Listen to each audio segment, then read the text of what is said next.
and welcome to Toyota GAZOO Racing Hour. I'm Sean Summerfield, and tonight we're set to explore the technology in a hybrid. We meet the man who designed the Supra and talk to Liam Lawson about his road to success on the back of the Toyota Racing Series. First up though, the Toyota 86 Championship returned to the Mike Pero Motorsport Park in Christchurch. Yes, red and black for the first time since 2018, and the track proved to be a great challenge for the 21 drivers. Here are the highlights. Race 1 from Ruapuna, round 2, and a good start from Giltrap from second on the grid. Rowan Shepherd on the pole will head towards the inside. Justin Allen gets beaten to third position by Simon Evans. Good start by him. And Giltrap on the outside will try to hold on to second place ahead of his teammate, and does so. Evans slotting into third, Justin Allen now fourth, and Ronan Murphy in fifth position. Hugo Allen just taking to the grass for a second, but he's A-OK. And a good clean start here.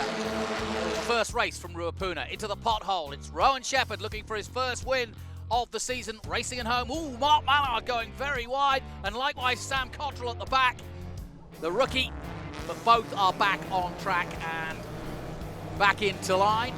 Everybody cleanly through the Euromark corner. And Shepherd already building on that lead, and that means that Evans will be pushing hard on Giltrap. Likewise, Justin Allen to get past Giltrap and go in pursuit of Shepherd. Ronan Murphy now under pressure, big pressure from Hugo Allen and Brock Gilchrist as they head down the main straight. Ronan Murphy trying to make himself as wide as he can, and he does so. Hugo Allen slots in behind, and Gilchrist settles. Ooh, a little move there by Hugo Allen. He thought about an overtake there, but didn't do it. But the pressure still on for Ronan Murphy. Perfect car. Now Gilchrist getting alongside Hugo Allen and past him. Nice move by the returning youngster.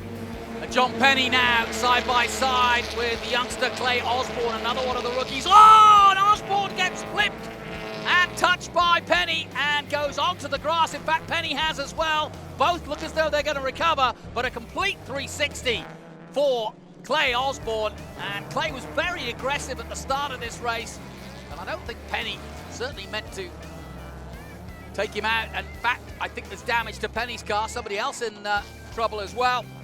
But I think Penny is he does come into the pits after that. Likewise, Sam Cottrell is off, and it looks as though he's spun round. But remember, this is only his second week of car racing, and he's enjoying every moment of it, learning as he goes.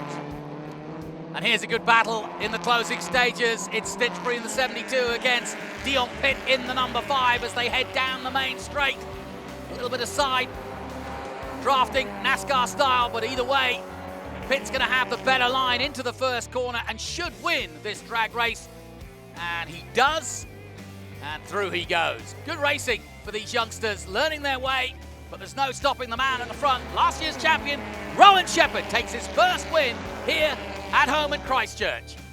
Giltrap takes second place, holding off his teammate Simon Evans in third place.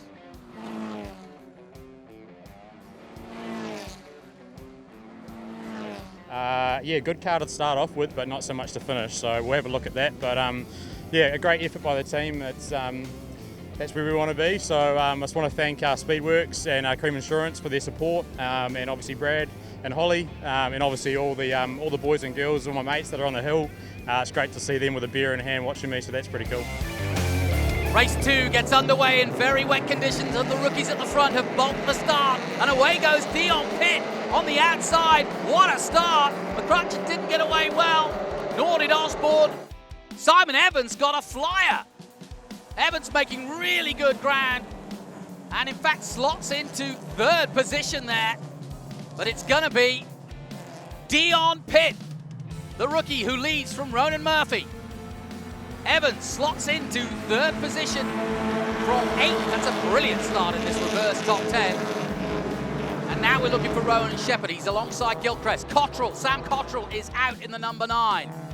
So something has gone wrong for Sam Cottrell. But he'll have one more race to go this weekend. Oh, turn round! Dion Pitt, the leader, is turned round. Murphy involved in that as well, and that's given Evans the lead from third. Justin Allen trying to go high and wide at turn 1 on the outside of McCrutchen. doesn't do it. Rowan Shepherd just behind the number 72, the Armstrong's black car of Zach Stitchbury. Conditions not getting any better as the race continues. The wipers on, and they've got to be careful. It's very slippy out there. But Rowan Shepherd slowly making his way through, as we expected, but he's going to have a long way to go to catch up with Simon Evans, who's right at the front now. Meanwhile, Justin Allen now putting the pressure on McCutcheon as they go through the Southern Salvage S's. Whoa! Gilchrist goes wide and on the grass, and it's so slippy and wet out there that he spins immediately. How everybody avoided him, I'll never know. And Hugo Allen now under pressure from Rowan Shepherd. The champion from last year goes through on the youngster. And it looks as though Marco Giltrap is going to go through as well. Giltrap now in pursuit of Shepherd. Just ahead, Ronan Murphy. And down the main straight they come. Ronan Shepherd, the number one. And side by side, Hugo Allen on the outside. Marco Giltrap on the inside. Last year's Rookie of the Year. Keeping his foot in and should have the better line to hold off Hugo Allen, which he does. But Allen tries now on the inside. Great maneuver. And Hugo Allen, a sensation already this season.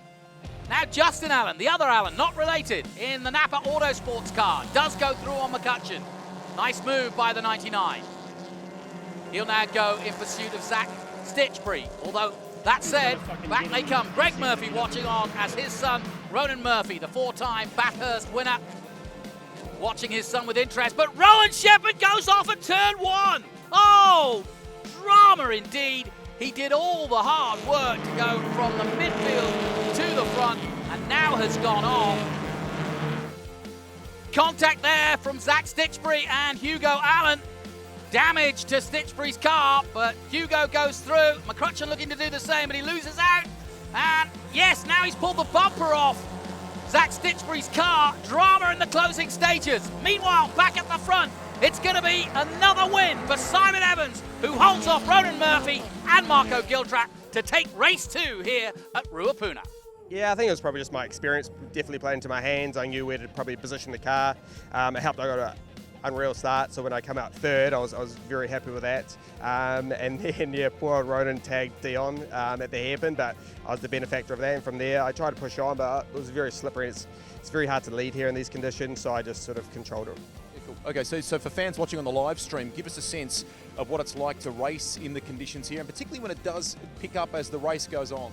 Yeah, it's very, very tough because every single lap is different, you know, for the amount of rain that's fallen, hasn't fallen, where the cars have driven, dirt's been dragged back on and that. So, yeah, every lap you're feeling out the grip, and being the leading car, it's great because you don't have any spray, but you are the one feeling it out.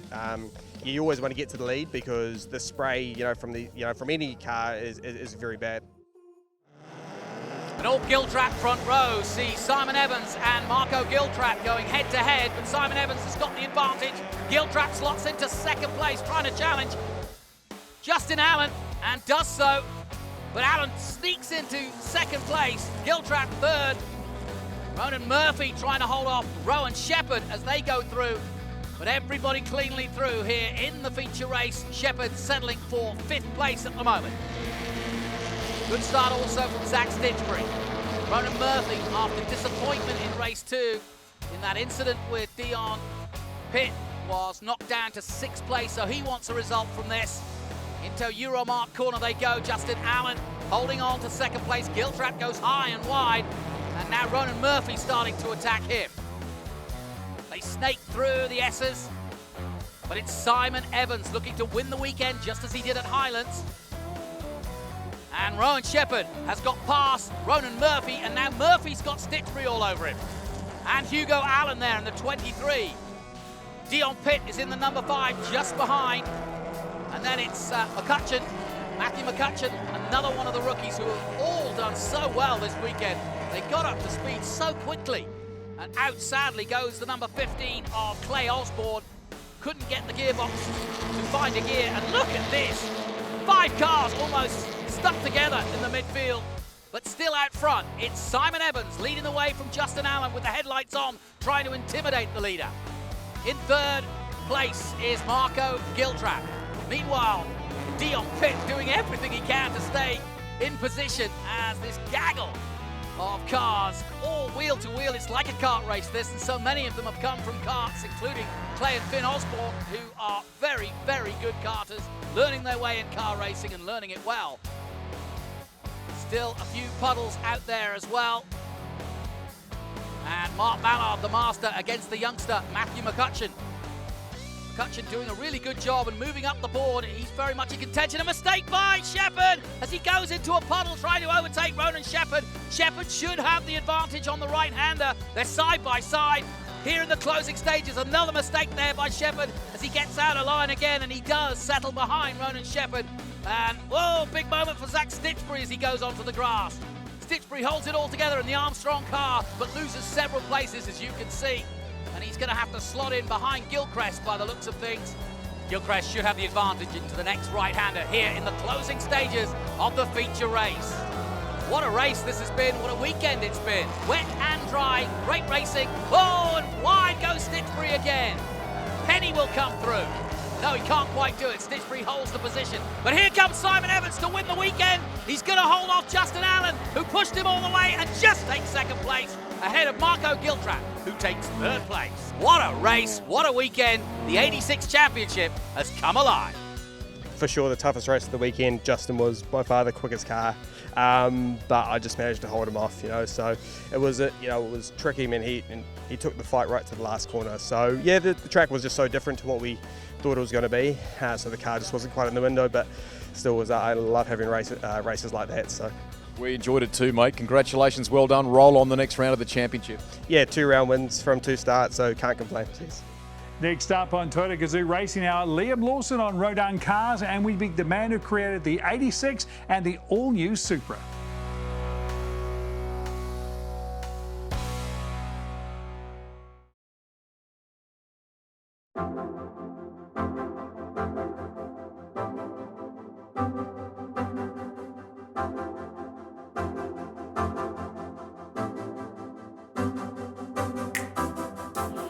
Welcome back to Toyota GAZOO Racing Hour. The new GR Supra has made waves around the world, and no wonder. The design and concept are all driven by the same man who penned the Toyota 86.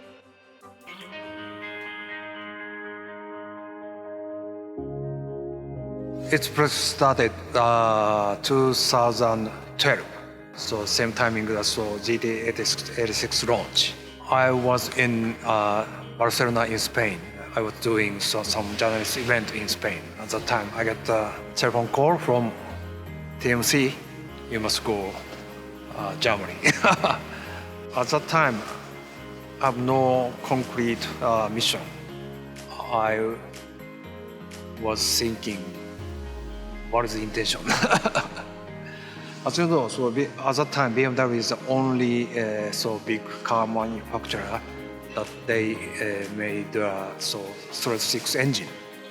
The most important super heritage is inline 6 engine, and front and rear FR configuration. When Toyota started making car, we made some number of target. Number is just one thing. I want to make a sports car. Overall number. Number is one thing. Feeling is most important. Supra has a very, very high body rigidity compared to 86, 2.5 times. And compared to LFA, that is a full carbon body. Supra is a higher rigidity than LFA. Most lovely part is, of course, engine sound. Yeah. I tried to make many prototypes to make a better sound. Quite exciting, and I love New Zealand as car guys.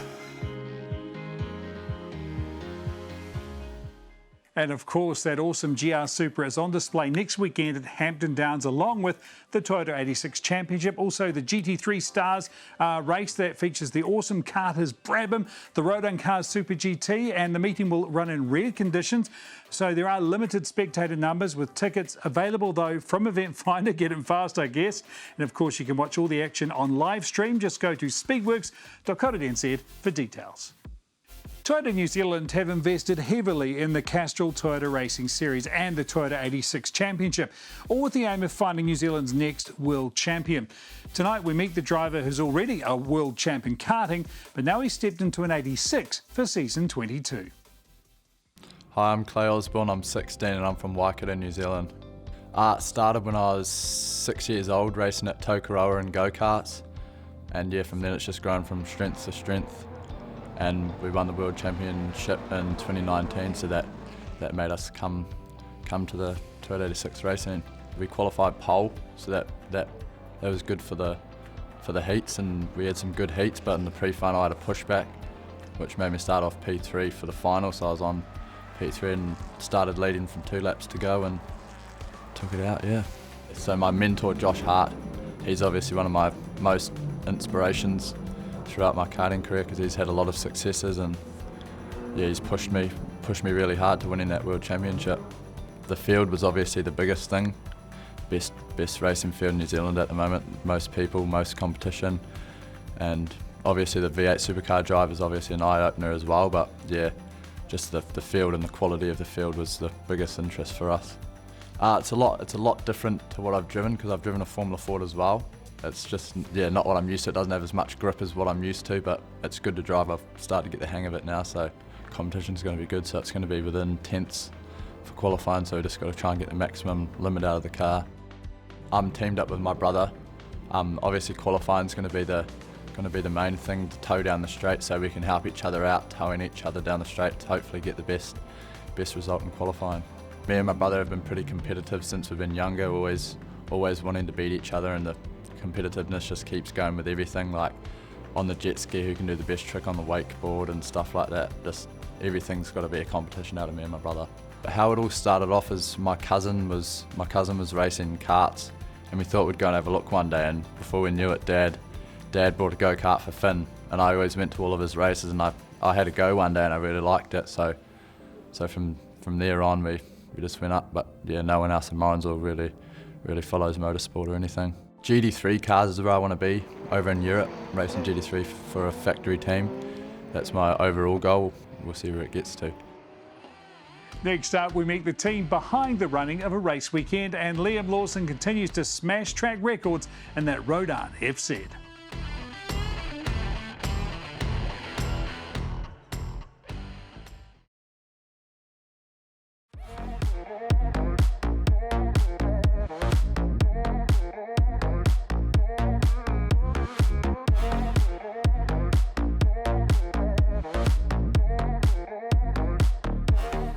Welcome back to Toyota GAZOO Racing Now. Now, we've met the team at Toyota GAZOO Racing HQ. Tonight, we meet the key personnel who keep the show running at the track. Hi, I'm Jeff Short. I'm the category manager for the Toyota 86 Championship. Hi, I'm Amanda Tolamash from the sunny Hawke's Bay. I am Toyota GAZOO Racing's logistics coordinator. My name's Bob McMurray, and I'm the Toyota GAZOO Racing New Zealand ambassador. My dad's a rally driver from way back. I've got 3 older brothers. We all raced and rallied and did a lot of stuff right from the early years. So yeah, I've been involved in motorsport all my life. I worked at Motorsport New Zealand, and then I moved over to Toyota. Just had a really good relationship with the guys at Toyota, and I moved to Hawke's Bay, and it all seemed to fit together, and I ended up working for them on a part-time basis initially. On race weekends, I look after all the results, all the points for the drivers. I make sure they make it to their drivers' briefings, documentation, lots of different things involving more on the racing side during a race weekend. Look, our family's been involved in motorsport from basically my childhood. My dad raced cars. I obviously raced cars, 365, Porsches, sports cars, all sorts. And then my son obviously raced through karting, Formula Ford champion, then went to New Zealand V8s, and now obviously involved with Triple 8 as an engineer.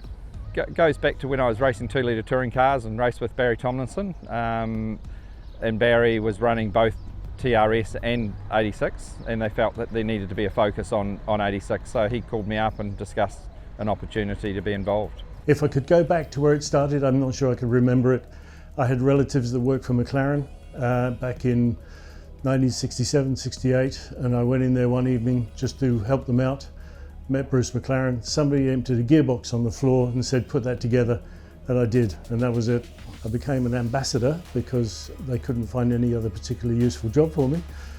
So now I ambassador, and I do commentary, driver interviews, just the general ambassador up and down. We do TV stuff and things like that. So yeah, it's just a peripheral role that I absolutely excel mentally myself in, and I really enjoy.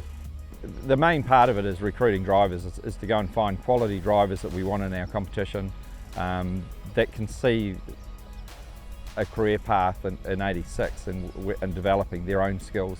Or not only young drivers, we've obviously got some experienced drivers in the field as well, which really help to calm the field down, and great for the series. We'd like to see more of them come as well, but it's certainly got some momentum this season. So leading up to the week, lots of logistics around making sure we get to the track, lots of travel, accommodation, making sure we're fed. There's also the racing side, I do a lot on that, making sure we've got all the information for the competitors, making sure they're getting all their information. So there's a real sort of looking after our team, but also looking after the drivers aspect to my job. It's great seeing them, start at 16 and then shoot all the way up overseas, and yeah, following their career. It's really cool to be able to see that right from the start. I'm lucky that I've got a good team around me, so we've got a good technical team, we've got a good admin team. It's basically going and making sure the drivers and everything's happening as it should be happening from a series point of view. Obviously I've got a dual role as the Speedworks promoter for the series as well, so sort of having to keep an eye on our team there and making sure everything's running as it should be running. Hopefully if everything goes smoothly, it's really making sure everything's lining up. We became very aware some years ago, a group of us, that the international drivers coming over from the Toyota Racing Series in the main were pretty well funded, and they were going on to other things. I mean, as we start this season of Formula One, there are 6 drivers in Formula One come through the Toyota Racing Series. 20 drivers over time have gone into Formula One through the Toyota Racing Series. So we became aware that the Kiwi drivers were slipping a little bit behind on financing. There are a lot of drivers who are quite willing to come here, pay their MIQ if necessary, do whatever is necessary just to drive here. This is a very valid series, 5 weeks of the year, and it's generally the managers of racing teams or the managers of the drivers or indeed the professionals looking after them that want them to come here, because nowhere in the world can they get 5 different sorts of circuits, 15 races a weekend, all the practice, all the testing on Thursday for the budget that they have to come out. What would cost them $220,000 here would cost them $1 million in euro, in European racing, in Formula 3 or something, and they wouldn't get the same mileage. So yeah, and who wouldn't want to come here for summer and race? The 86 Championship was an important part of obviously Toyota finding future stars in motorsport and a future world champion. And it's a critical part, I think, for Motorsport New Zealand to enhance or develop future young drivers. The pathway used to be Formula Ford, and that still is a critical development side for young drivers that are looking for single-seater, but I think more relevance with 86 in the saloon cars, and realistically most people are looking at either V8 supercars as their goal or their dream, or GT racing, and I think 86 is a perfect platform for that. I guess the most tricky thing has been coping with the COVID pandemic. So it's very hard in the event space to be able to plan. You just keep planning and planning, and then all of a sudden the rug's swept out from underneath you. So it is difficult to plan, but you've just got to keep going because we don't know what's around the corner. And dealing with, TRS, not being able to get our drivers over, that's been very difficult. Hopefully next year that improves.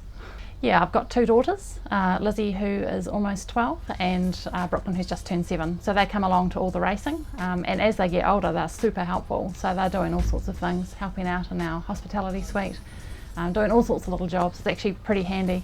It's great that they can grow up, and it's just normal life for them on the road, travelling around at racetracks. Totally, absolutely enjoyable. There are very few things I'd like to change about it. In fact, I wouldn't want to change anything, even now when I'm involved with motor racing in New Zealand, and especially the Toyota GAZOO Racing 86 series, as well as the TRS series when we're able to race. I couldn't imagine doing anything else. Yes, you can see a lot of work goes on behind the scenes to make the Toyota GAZOO Racing Roadshow happen. Andrew Waite actually took time out from his role as the Toyota Driving Standards Observer to get behind the wheel and have some fun with the Toyota CHR Hybrid. I'm standing here with the Toyota GR CHR Hybrid. Believe it or not, this technology that's in this car gets translated over to the WRC car. Vice versa, the WRC technology gets thrown back into these cars. It's incredible, the technology, how it works. The amount of fuel that you save in a car like this is incredible when you get on the road. It's something when you get used to it. It's really cool, and the way it all works, and then you really understand where the future is going with these cars. Let's go and have some fun and take the hybrid for a drive. We're cruising along now, and all this information on the screen here is the key to understanding how the hybrid system does work.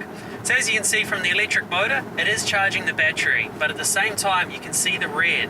That is showing that there is drive and energy loss going towards the front wheels of the car. This part here is obviously the battery. So that shows that we're still charging the battery. We started this trip with only 3 bars. We're not far down the road, and you can see it's nearly already fully charged for us. So as I back off coming towards this intersection up here, you can see we're getting full battery charges coming from the wheels and also the electric motor helping fully charge the battery.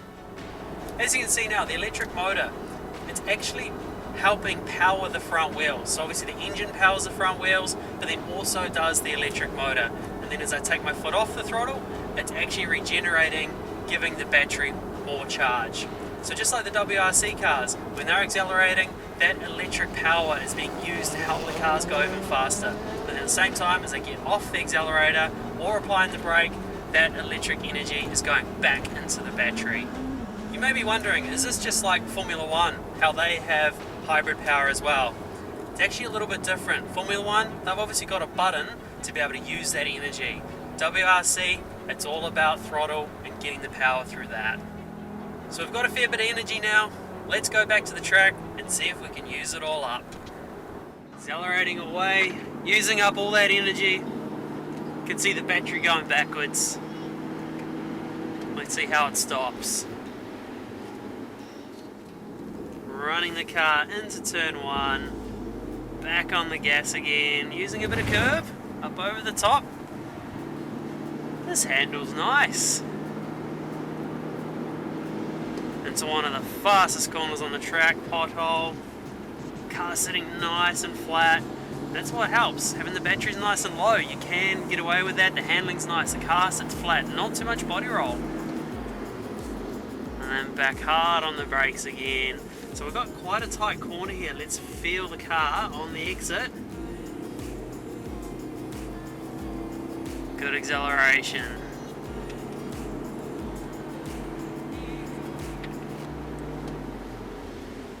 Back hard on the brakes again. Car sitting nice and stable. Into one of the tighter parts of the track. Back on the brakes again, running the car around the corner. This is a heap of fun.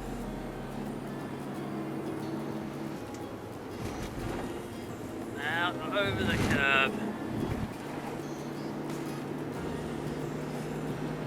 So now you can really see that energy has been taken out of that battery. We're full battery just before the lap started. And already, because it knows we're pushing on, we're wanting to use the power up. So that battery is getting drained. But then still, it is regenerating on the exit. So that's a good chance to really understand how this hybrid technology is developing and where it's all heading. Tell you what, it is pretty exciting to see where it's all going to end up. Still to come, the Toyota Yaris WRC 1 competition debut at Monte Carlo, and we meet an 86 driver with racing in his jeans.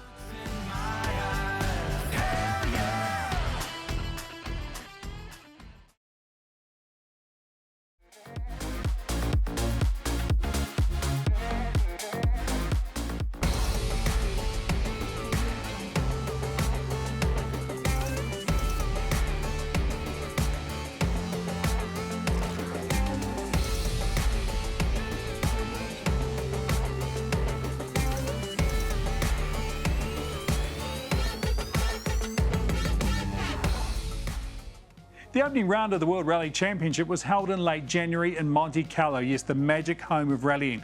And it turned out to be a battle of the Sebs, Seb Loeb in a Ford and Seb Ogier and the Toyota World Rally team, Yaris. Glamour and glitz for a new season of hybrid technology and new cars. But Seb Ogier gave the Monte a familiar start, winning both Thursday night stages. A new co-driver for the defending champion, the voice of Benjamin Veas, guiding the champ away from Lawson in the Alpine darkness. And Seb Ogier led Seb Loeb by 6.7 seconds. First thing Friday, Adrien Fourmeau was matching Seb Ogier's rally leading times, but he carried too much speed at this corner. The first big crash, the first big test of the new car's safety cell around which the new hybrid vehicle is built. But with the Frenchman and co-driver both out of the car, the protection cell inside the Puma had done its work.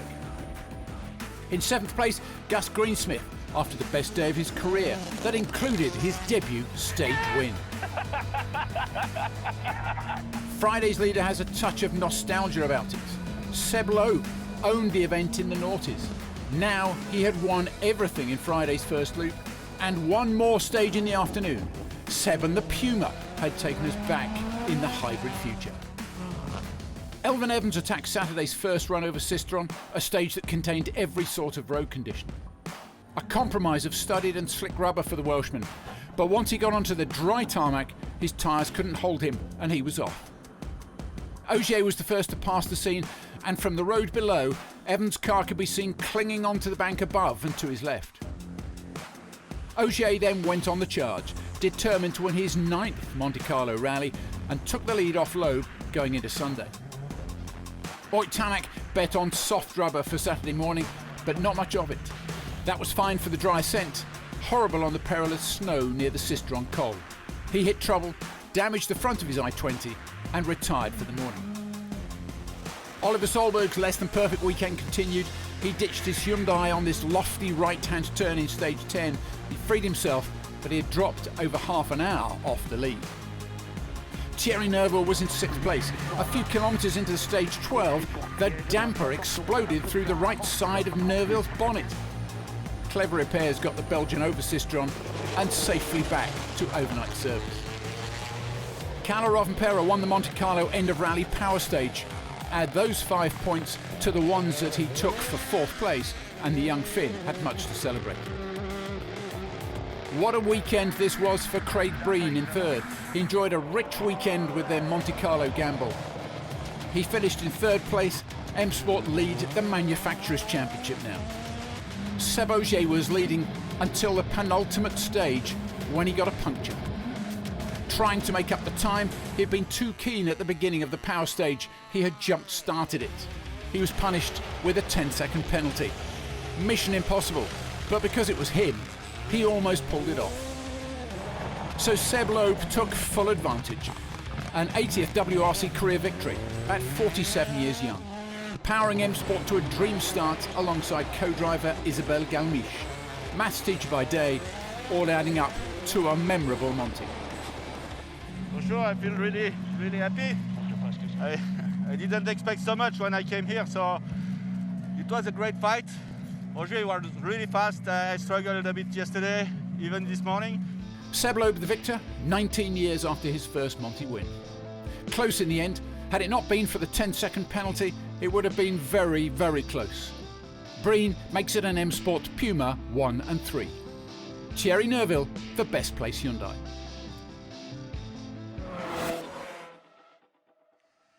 And that championship looks like it's going to be very, very close in 2022. Tonight we meet another driver enjoying the Toyota 86 Racing Championship, Todd Foster, who's competing in his 2nd full season. And if the name sounds familiar, that's because he's the son of New Zealand endurance champion, Neil Foster. My name's Todd Foster. I'm 27 years old. I'm from Wellington. Yeah, place of dreams.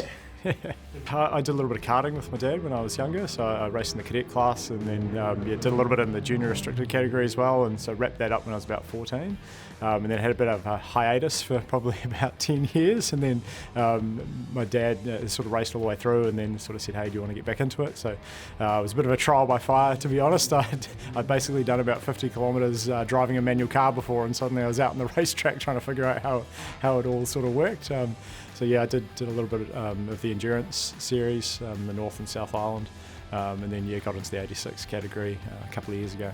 Oh, it's a great car to learn, and because you're not reliant on all the horsepower, you've got to rely on driver skill, and so it's a really technical class, and it's such a skilled group of drivers, and so it's awesome to be a part of it, and really competitive and really close racing. So yeah, it's a great series. The first one was all about just cutting my teeth into the racing and actually being racing around cars so close. It was a really steep learning curve. So the second season, it was great to sort of consolidate all of that learning, and make some progress across the season. Yeah, it was really great. I mean, I'm really enjoying this class and racing. I call myself a bit of a gentleman racer, not like these young kids that want to be Formula One drivers. I think I'm a little bit too old, unfortunately, for that. But yeah, I'm loving it. Sort of as a hobby, it's been awesome to be a part of. Yeah, so I keep winding him up. I think he's a bit nervous that if I get in, I'll do a faster lap time than him, but I'm not sure if that's quite the case. But yeah, he races an Audi R8 with Johnny Reid in the endurance series, and they do pretty well. So it'd be great to get behind the wheel of that one day, but we'll see. Yeah, Johnny Reid's been a great mentor to me. Obviously, I've known him for a while as he's raced with my dad, but even just the off-track fitness and that type of thing, and then just helping me sort of with racecraft tips as well. Particularly when I was racing the endurance series, he was really great. Goals for this season, it's obviously a much bigger field than last year, so for me it's about being competitive in the midfield, and just consistently finishing races in the midfield would be great. Coming up, Liam Lawson on the road to Formula One and the man who is backing him to make it.